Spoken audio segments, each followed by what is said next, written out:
So over here, you can see that I have this swatches collection or color palette, as you can see right here. And let's say what I want to actually do is I want to go ahead and then export this out so that others can import it onto their Affinity and continue working with it.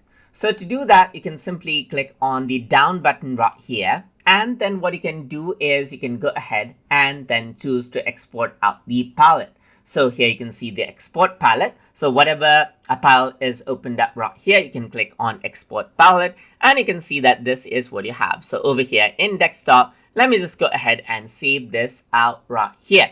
So now you can see that this is the color palette file right here, just like this.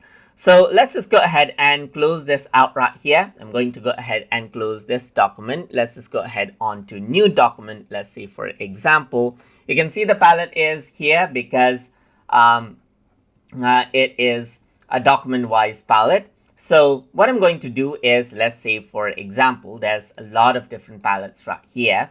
Let's say I want to go ahead and import out the palette. So let's say this is another application where I need to load out the palette. So someone can share out that file to you, and then what you can do is you can go ahead and expand this out and then choose import palette, and you can import it as an application or a document palette. So let's say application palette, select it and click on open, and now you can see that this palette has been imported out right here just like this. And that is basically how you can go ahead and then export and import out color palette as you like inside of Affinity.